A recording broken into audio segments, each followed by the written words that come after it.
coming off a pretty decisive win over Montreal. What's the key to repeating the performance in Toronto on Saturday? Yeah, I mean, every week's a new opportunity. It's a new opponent. You know, different game plan, another opportunity to execute, and we've got a lot of building and a lot of growing to do still as a team. So it's just another chance to do that, and another step around the journey. So we're excited for that.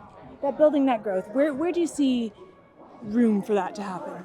Yeah, I think penalties and turnovers, cleaning that stuff up. I think that's always going to be the top of our mind. Offensively, we'd like to start quicker, put some more points up earlier in the first half.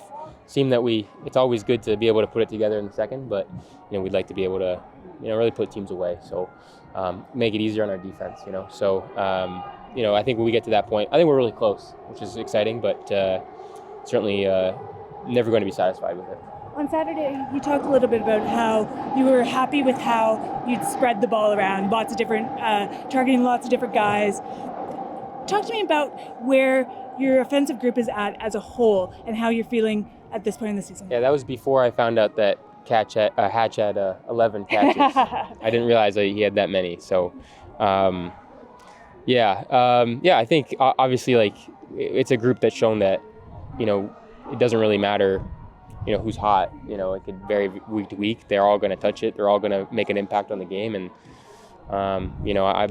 I think they pride themselves on being a group that gives different things. They bring different things to the table, which is exciting. So I think we're very, very well-rounded, and we're always excited when one of our guys can go off, and like Hatch did. But the week before that it was McInnes, right? So we're looking for some of the other guys as well to have some big games too. What's the foundation of your trust when it comes to Keon? I know for that matter, all your receivers, but it was great to see Keon have the game that he had. Where does that foundation begin with him and the trust? I think probably just the experience. We've been together since 2021. He came in together, and I remember getting reps with the twos going into that year, and he was a guy that I targeted a lot. He's dependable. He's going to be in the right spot. He doesn't have mental errors very often. He's very, very smart. Sometimes too smart for his own good. He sees so much out there, and he wants to be able to make it easy for us, and he's just such a cerebral player, and so he just knows where to be, and so I don't have to guess where he's going to be. I know he's going to be in the right spot, and then when I throw it a little bit high or maybe a little bit inaccurate, he's able to come down with it. So I think he's just super reliable. I think that's it. What don't we see? What don't we get to see that makes him so great? I think he's a tremendous leader. I think in the last couple of years, I went away to the NFL and came back, and he was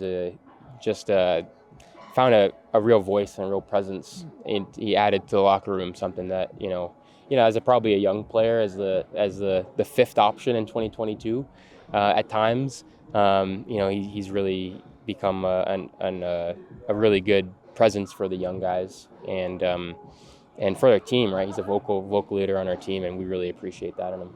Nathan, we talk about complementary football all the time, and we look at offense, defense, special teams, but even within the offense.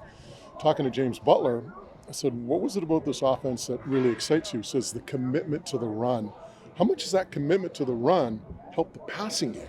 Yeah, it's good. We don't want to, we do a ton of different things at our different personnel sets. We have 6 offensive linemen, fullbacks, Katoy's a bit of a personnel rule breaker, but we do a bunch of different things, and if we can run and pass and eliminate tendencies, it just makes it hard for defenses to be able to key in on something and be able to expect something. And so when we can run the RPOs well, and that's just gonna open up things in the play action pass, and and then when JB can catch the ball out of the backfield, it's just another layer. So the more complex we can be, I think it's the more, but at the same time be simple in our own way.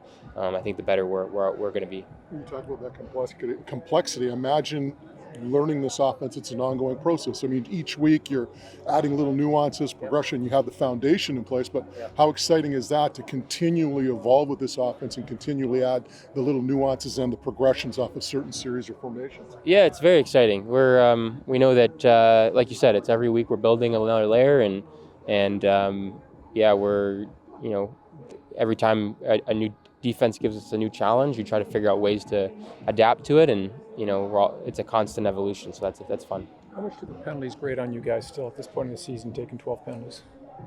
Can you reword that? Is it still puzzle you guys taking as many penalties as you are, Nathan? I have to think it's a concern taking 12 penalties in a game. Yeah, I mean, obviously, when the game's not a little bit more out of hand, it's less of a deal, but it's still a big issue, and especially when the games are going to get closer at the end of the year. We have to make sure that those aren't impacting the game in a negative way, right? So, we as an offense always talk about staying out of second and long and being productive on first down. But if we're taking a penalty and we're in 1st and 20, that's not a productive way to go about things, right? Defenses thrive on that. So, so there's certainly things we got to be able to use cadence. We got to be able to dictate pace. We got to do that kind of stuff, and certainly something we always, like I said earlier, we're always looking to get better at. Last one, do you see yourself going on a run right now at 5-5, the way that you played, against Montreal heading to Toronto? This week we're focusing on going 1-0, and hopefully the rest will take care of that. One more from me. You got Player of the Week honors this week. I know you don't want to talk about individual accolades, but how are you feeling about where your personal game's at? Yeah, I mean, we're at this point just trying to stack games and trying to feel better, more comfortable every week, and I've just been enjoying learning from the guys and from Buck, and feeling like the level of comprehension of the offense is just kind of growing every week. So, and then you get to see the the reward of the game and getting a win, so against a good team. So hopefully we can continue that. Always these East trips are always an interesting thing with the travel. So another great challenge, but feeling good, and hopefully we can continue building. Thank you.